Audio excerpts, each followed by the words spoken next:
Salut les amis et bon début de week-end. Je viens m'adresser aujourd'hui aux maltraiteurs des enfants de Cruy. Les maltraiteurs des enfants de Cruy, là, asseyez-vous bien. Asseyez-vous très bien et écoutez bien ce que je vais dire vous concernant. Prenez place et écoutez. Ça peut vous aider. Ça doit vous aider. Même pas que ça peut vous aider, ça doit vous aider. Je veux m'adresser à ceux-là qui maltraitent les enfants de Cruy. Vous maltraitez les enfants de Cruy parce que vous croyez que parce que ce n'est pas vos enfants, vous aviez le droit de les maltraiter. Mes chers frères, mes chères sœurs, je vais vous dire quelque chose. Ce que vous faites là aux enfants de Cruy, quand tu maltraites l'enfant de Cruy, c'est comme si tu étais en train de maudire ton propre enfant. Et tu es en train de donner toute la bénédiction et la bénédiction de tes enfants à l'enfant que tu es en train de maltraiter là. Mes chers frères et sœurs, faites très attention. Maltraiter les enfants de Cruy. C'est encore mieux de dire que non, je ne peux pas garder cet enfant sur mon toit. Non, je ne peux rien pour cet enfant. Reste avec tes parents ou bien dites aux parents, cherchez une autre personne qui peut vous soutenir. Que d'accepter, oui, je vais rester avec l'enfant. Parfois, certains enfants arrivent dans vos maisons. Ils deviennent votre esclave, l'esclave de vos enfants. Il devient le ménager de la maison, le cuisinier. Tout, c'est cet enfant qui doit faire. Et vos enfants doivent juste s'asseoir et les regarder. Mes chers frères, mes chères sœurs, vous croyez que vous êtes en train de punir cet enfant? Vous n'êtes pas en train de le punir. Vous êtes en train de déposer une bénédiction en lui. Et en retour, vous êtes en train de ramasser la malédiction sur vous et sur vos enfants. Si vous croyez que je mens, regardez un peu autour de vous. Tous les enfants qui sont maltraités là, quel est leur avenir après? 95% de ces enfants réussissent toujours dans leur vie.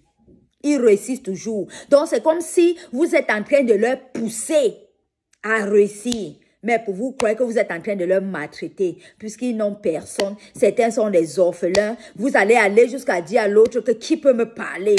Même s'il te fait quoi, personne ne peut me parler, puisque tu as perdu ta maman, tu as perdu ton père, donc tu n'as personne. Je peux faire de toi ce que je veux. Mon frère, ma soeur, où est passée ta conscience? Où est passée ta conscience? Est-ce que tu sais que quand tu es en train de maltraiter un enfant, c'est comme si tu bagarrais avec Dieu?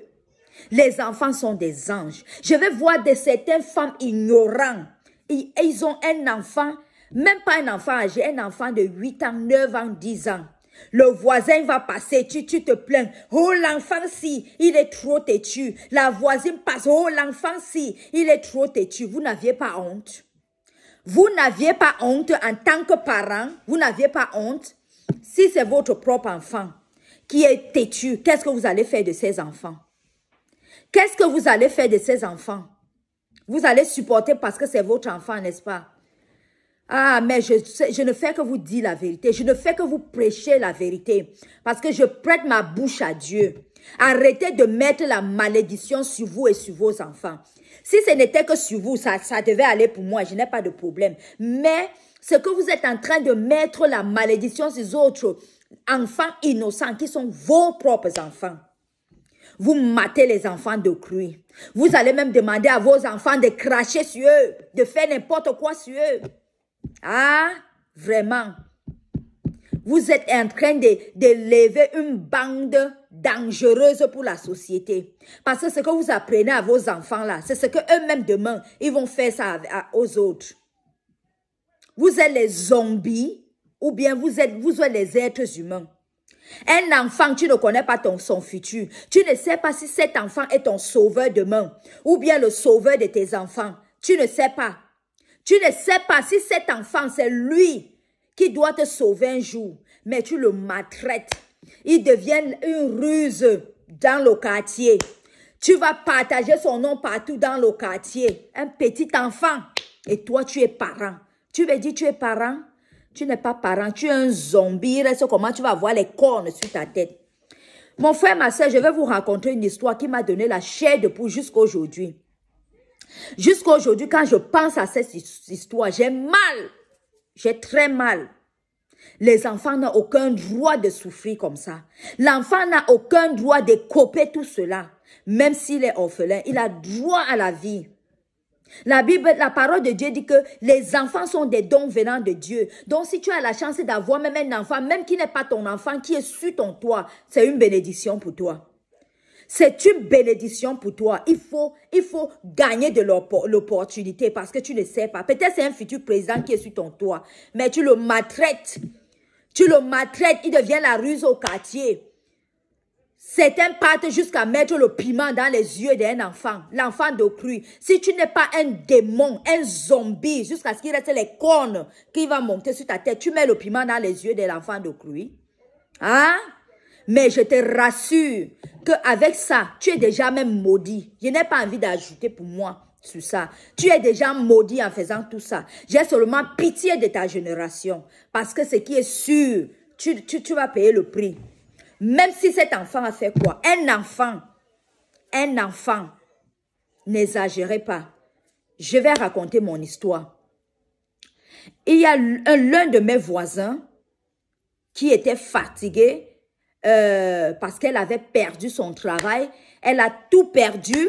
Elle n'avait plus d'argent pour payer la maison. Elle a cherché le travail pendant plusieurs années. Elle n'a pas eu du travail. Elle n'avait plus de quoi nourrir ses enfants. Elle n'a pas de quoi payer le loyer et tout et tout. Elle s'est dit, bon, j'ai eu une opportunité de voyager.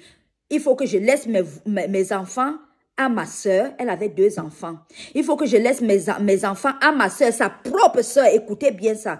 Je laisse mes enfants à ma soeur. Je vais aller dans un pays étranger, me débrouiller. Et quand je serai stable, je vais prendre mes enfants.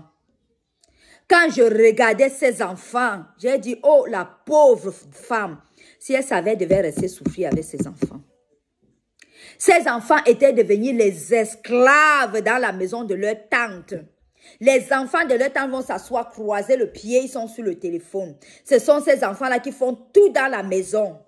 Et parfois, les enfants de la tante vont aller jusqu'à dire à ses propres enfants-là que notre maman n'a que eu 2 enfants, hein? Notre maman n'a pas eu 4 enfants. Hein? Pourquoi vous allez venir chez nous encombrer notre maison? Ouais, pitié. J'ai pitié de ces enfants. Si ces enfants parlaient comme ça, je ne les en veux pas. C'est les paroles qu'ils ont pris dans la bouche de leurs parents. Voilà pourquoi ils s'adressaient aussi comme ça. Je ne peux pas les condamner. Si un monstre ne peut que donner naissance à un monstre, un serpent donne naissance à un autre serpent. Rares sont ceux-là que tu vois, les parents sont des monstres. Et ils ont les enfants qui sont humbles, obéissants et les enfants qui ne leur ressemblent pas parce que les enfants copient toujours de leurs parents. Ces enfants ont souffert. Ces enfants souffraient. Le temps que leurs cousins sont en train d'étudier, ils sont en train de travailler. Le temps que leurs cousins partent à l'école, on les amène au champ. Quand ils rentrent, on leur sert la nourriture. Ils mangent, ils ne sont pas rassasiés. Ils disent que nous ne sommes pas rassasiés. C'est le fouet qui doit leur répondre. Avez-vous un cœur? Est-ce que vous faites comme si le lendemain, là, ça vous appartenait? Est-ce que vous êtes même sûr que c'est vous-même qui allez élever vos enfants? Vous n'êtes même pas sûr que c'est vous-même qui allez élever vos enfants. Ma chère soeur, toi qui m'écoutes là, qui maltraite l'enfant de Christ sur ton toit, c'est encore mieux de prendre cet enfant et dire à ses parents, je ne peux plus m'occuper de ton enfant. S'il te plaît, viens prendre de ton enfant. Que de garder cet enfant sur ton toit et cet enfant devient un esclave dans ta propre maison. Demain nous réserve beaucoup de surprises. Demain, moi particulièrement, j'ai peur de lendemain. Je ne vis pas en regardant ce qui se passe à l'instant. J'ai peur de demain. Parce que tu ne sais pas ce que demain te réserve. Vous, les maltraiteurs des enfants là, cette vidéo est faite pour vous. Cette vidéo est faite pour vous. Changez avant qu'il ne se fasse tard. Arrêtez de maudire vos enfants. Parce que si ce n'est que pour vous, ça va. Mais c'est parce que quand vous faites ça, toutes ces malédictions, ça retombe sur vos propres enfants, sur vos générations. Pourquoi vous faites ça? Pourquoi est-ce que vous faites ça? Pourquoi vous faites ça? Changez. Changez. Les enfants sont des anges. Quand tu maltraites un petit enfant innocent, c'est comme si tu bagarrais avec Dieu. Et qu'est-ce que ta vie peut devenir?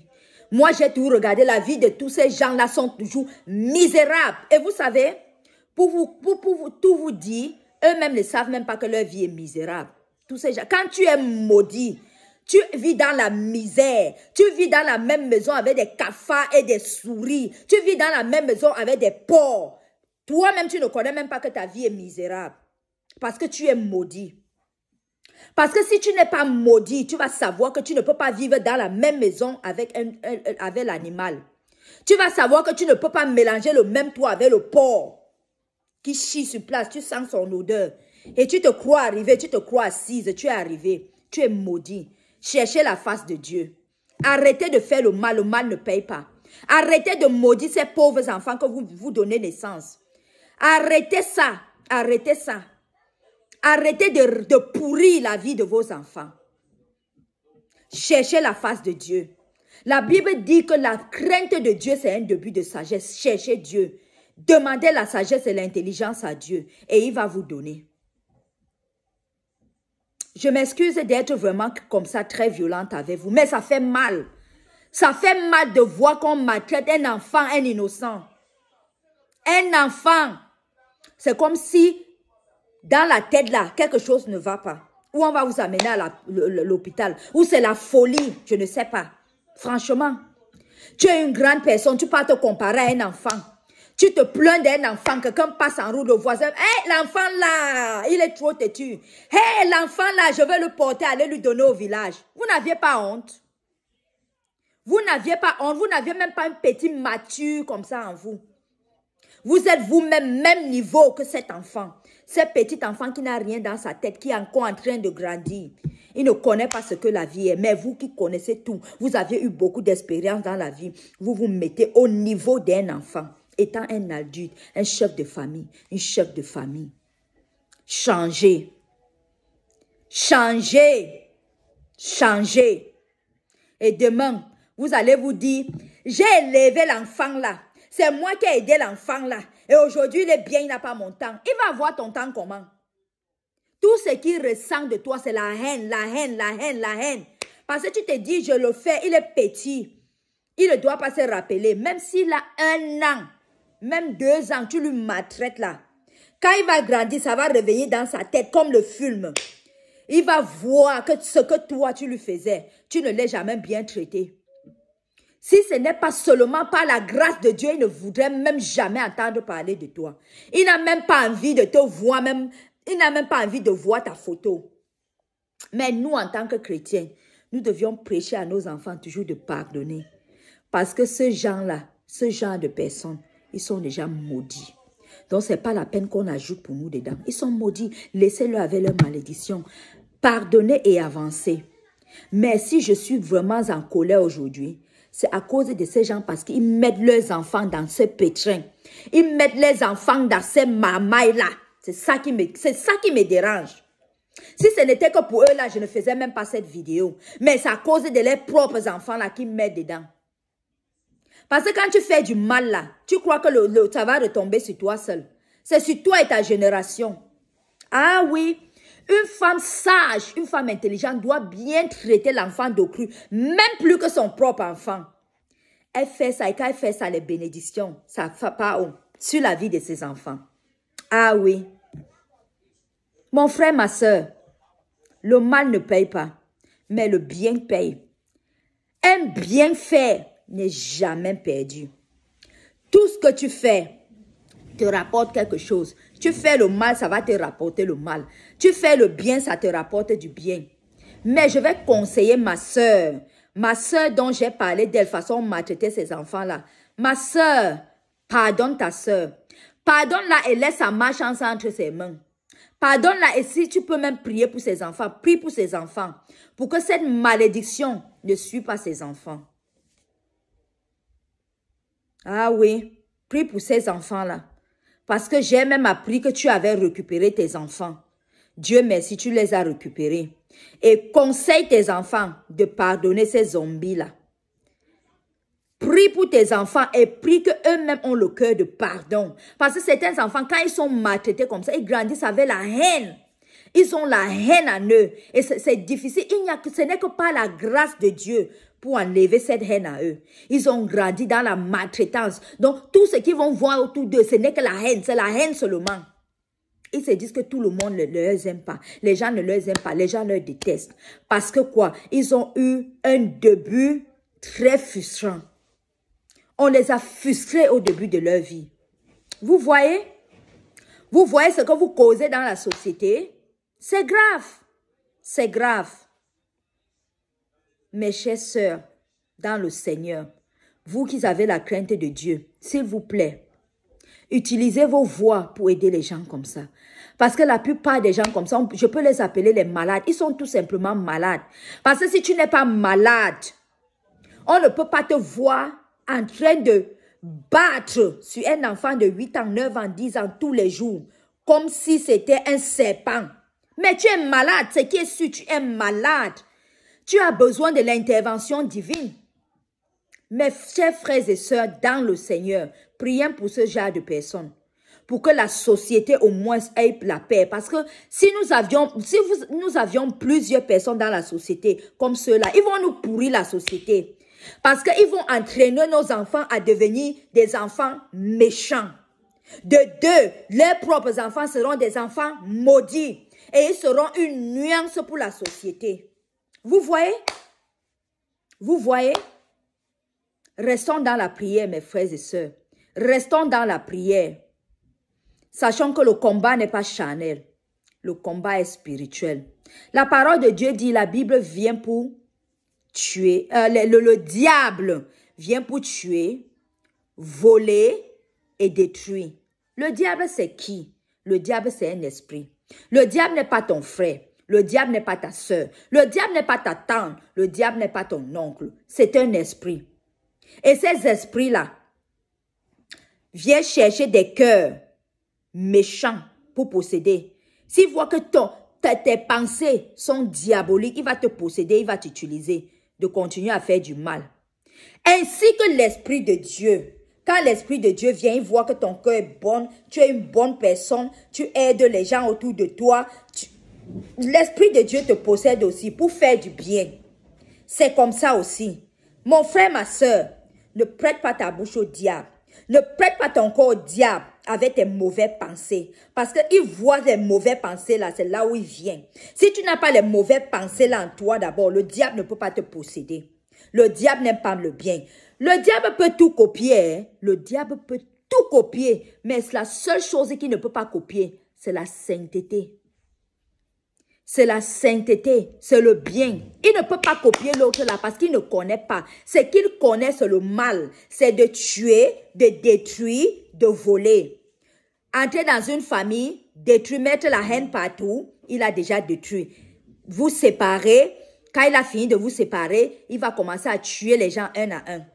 Et quand il va commencer à tuer les gens un à un, l'autre va pointer du doigt son frère, l'autre va pointer du doigt sa soeur. C'est elle qui a tué, c'est elle qui a tué, c'est elle qui a tué. C'est comme ça quand le diable, quand vous permettez que le diable entre dans vos familles, dans vos maisons, voilà ce qu'il vient faire. Voilà son travail qu'il vient faire. Mes frères, mes sœurs, cherchez le bon chemin. Le chemin de la vérité, le chemin de la vie. Cherchez ce chemin-là. C'est le seul chemin que tu peux suivre pour avoir la paix sur ce monde. La vérité, la vie. Jésus dit dans sa parole, je suis le chemin, je suis la vérité, je suis la vie. Je suis le chemin, ça veut dire il est le bon chemin à suivre. Il est la vérité. Quand tu es avec lui, même si tu n'es pas encore, même si tu ne connais pas encore la vérité, petit à petit, il va te changer, jusqu'à tu vas être vérité comme lui. Et après, quand tu es la vérité, tu es la vie. Ça veut dire que tu peux aussi donner la vie aux autres. La vie aux autres, comme ceux-là qui vivent mal, pour eux, ils pensent seulement à faire du bien, faire la jalousie, la haine avec les autres. Ils ont les problèmes avec tout le monde. Tout le monde, même si tu mets un ange, que voilà, l'ange vit avec eux. Ils vont vous dire que l'ange là est mauvais. C'est comme ça ce genre de personnes. Ils sont des malades. Pardon, je vous en supplie. Prions pour eux. Prions pour eux. Il y a des gens que même si tu fais quoi, tu ne peux pas être en paix avec eux. Si eux ils te voient à distance, si sourire, ils vont te dire que tu te moques d'eux. Si tu es fâché, ils vont te dire que peut-être ils ont fait que... Ils vont commencer à se plaindre que qu'est-ce que je t'ai fait. C'est comme ça que ce genre de personne est. Malgré comment, n'importe comment que tu vas te comporter avec eux, même si tu fais quoi avec eux, et tu les aides, ils disent que tu te moques d'eux. Tu veux te faire voir. C'est comme ça que ces gens-là sont. Ce sont des gens à problème. Ils n'ont que besoin de l'intervention divine. Donc, mes chers frères, mes chères sœurs, dans le Seigneur, toi qui te dis que tu es chrétienne, prions pour ce genre de personnes. Prions pour ce genre de personnes parce que si nous ne prions pas pour eux, si nous n'intercédons pas pour eux, nos enfants aussi sont dans les problèmes. Nous-mêmes aussi, nous sommes dans des problèmes. Et même la société, toute la société en général, sont dans des problèmes. Ce que nous allons faire, c'est de prier pour eux, mes chers frères, frères et sœurs. Prions pour eux. Parlons, donnons-leur les conseils. Peut-être en suivant ta vidéo, en suivant ta voix, l'autre peut décider de se repentir. L'autre peut décider de changer. Soyez bénis, mes chers frères et sœurs. Soyez bénis. Merci beaucoup de m'avoir écouté. N'oubliez pas de vous abonner à ma chaîne YouTube Momo Mosho TV et que le Seigneur vous bénisse. Shalom, shalom.